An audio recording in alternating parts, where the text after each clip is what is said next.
জয়নগরে সরকার বাড়ির রাস উৎসবের সঙ্গে জড়িয়ে রয়েছে ডাক্তার নীলরতন সরকারের ইতিহাস। নদিয়া শান্তিপুরের পাশাপাশি বাংলার বিভিন্ন প্রান্তে সাড়ম্বরে পালন করা হয় রাস উৎসব। বাংলার বিভিন্ন জায়গায় রাস উৎসবের সুখ্যাতি রয়েছে জেলা ছাড়িয়ে রাজ্যের বিভিন্ন প্রান্তে। তেমনি জয়নগর উত্তরপাড়ার সরকার বাড়ির রাস উৎসবের সুখ্যাতি অর্জন করেছে এক পৃথক কারণে।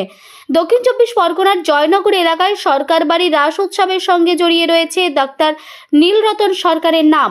আজ থেকে প্রায় আনুমানিক 200 বছর আগে জয়নগর উত্তরপাড়ার সরকার বাড়িতে জাঁকজমকের সঙ্গে পালন করা হতো দুর্গা উৎসব। দুর্গা উৎসবের পাশাপাশি জয়নগর এলাকার সরকার বাড়ি পরিবারের সদস্যরা উৎসবের আমেজকে ধরে রাখতে পালন করত রাস উৎসব।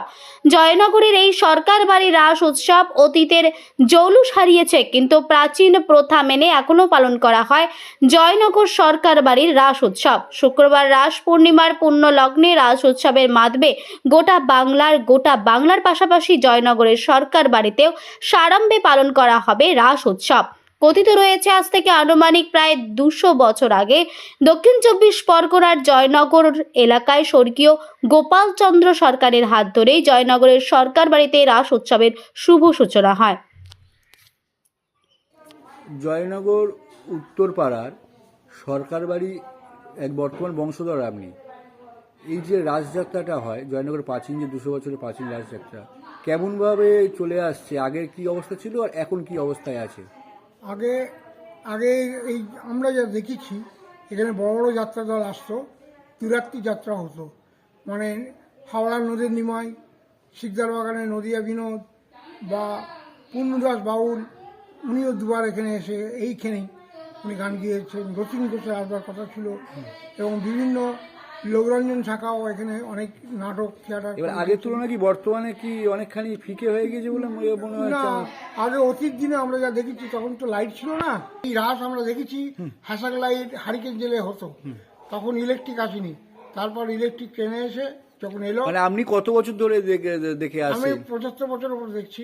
আচ্ছা, ছোট থেকে দেখে আসছেন? ছোট থেকেই আমি এই বাড়ির রাস কিভাবে হতো, এই সংটং কিভাবে হতো এবং যাত্রা কিভাবে হতো আমরা দেখি ছোটবেলা তখনই তো। মানে সংটাই কি এর একটা আপনার রাসের একটা বিশেষত্ব আমরা জানি?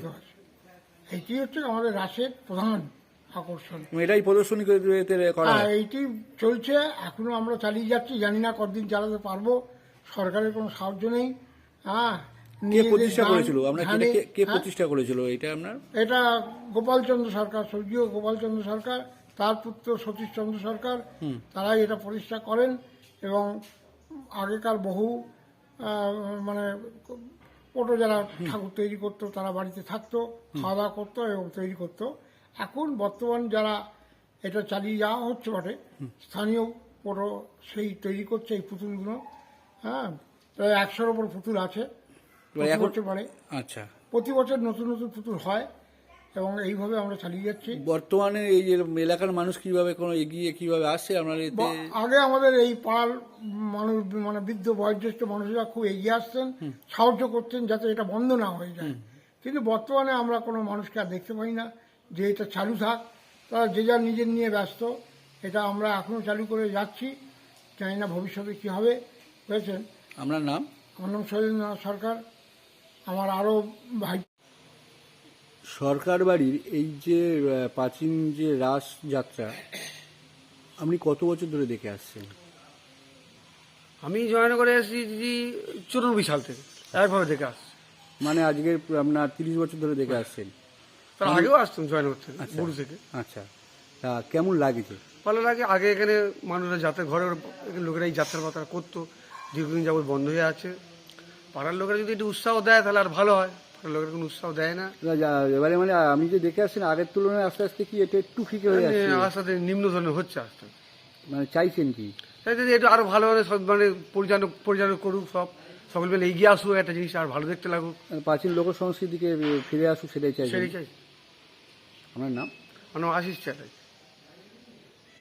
এই যে জয়নগর উত্তরপাড়া সরকার বাড়ির এই যে রাস যাত্রা, রাসের যে মেলা হয়, আপনি তো এই বাড়ির বর্তমান আছেন মানে বৌমা?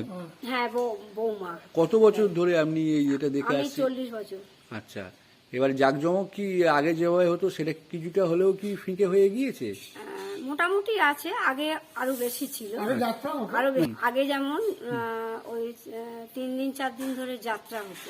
এখন সেটা হয় না। হ্যাঁ, না, কলকাতায় বড় বড় দল নোরের নিমাই এসেছে। আচ্ছা, আপনি দেখেছেন? না, আমরা দেখা হয়নি কিছুই। না, আচ্ছা, আমরা সব দেখি। মানে এটা মোটামুটি আস্তে আস্তে এ হয়ে যাচ্ছে, ফিকে হয়ে যাচ্ছে। হ্যাঁ, ফিকে হয়ে যাচ্ছে। তারা যেমন এগিয়ে এসেছে, হ্যাঁ, তারা চায় বা তাদের মানে বউ যারা আমার সব বৌমারা, তারাও এগিয়ে এসেছে যে মানে এই বড় কাজ, এই খাওয়া দাওয়া, লক্ষ্য করা, সব খেতে দেয়া, লোকজন আসা। না, এলাকা যেহেতু দেখা। একটা জয়নগরের এলাকায় একটা এতখানি, প্রাচীন, প্রায় 200 বছরের প্রাচীন এই যে রাস, সেটাকে বাঁচিয়ে রাখবার চেষ্টা আমরা করে যাচ্ছি। এবং উনি আছেন বলে আজও উনি এই মানে ঠাকুরের সব ব্যাপারটা ভাইরা আমাদের একসময় এটা কি করেছে। পুজোটা হয় কি গোপালজিউর? হ্যাঁ, এই গোপালজিউ এবং বাসুদেব, আচ্ছা। আমাদের মেন বাসুদেব, আচ্ছা, তারই পুজোর এতেই হয় এটা। তারই এতে হয়। হ্যাঁ, আপনার নাম? আমার নাম উৎপলা সরকার। চশমা কোথায় নেবেন ভাবছেন? চলে আসুন ম্যাক্স অপটিক্যালে। এখানে 10 মিনিটের মধ্যেই সমস্ত ধরনের চশমা ডেলিভারি দেওয়া হয়। এছাড়াও ম্যাক্স অপটিক্যালে প্রতিদিন নামি দামি ডাক্তারবাবুরা বসছেন। সকাল 7টা থেকে রাত্রি 9টা পর্যন্ত ম্যাক্স অপটিক্যাল খোলা পাওয়া যায়। তাই এখান থেকে দ্রুত পরিষেবা পেতে আজই যোগাযোগ করুন ম্যাক্স অপটিক্যালে। ঠিকানা রঘুনাথপুর PWD অফিস সন্নিকট, পুরুলিয়া। যোগাযোগ নম্বর 6295488754 অথবা আমাদের আরও একটি নম্বর 7602440403।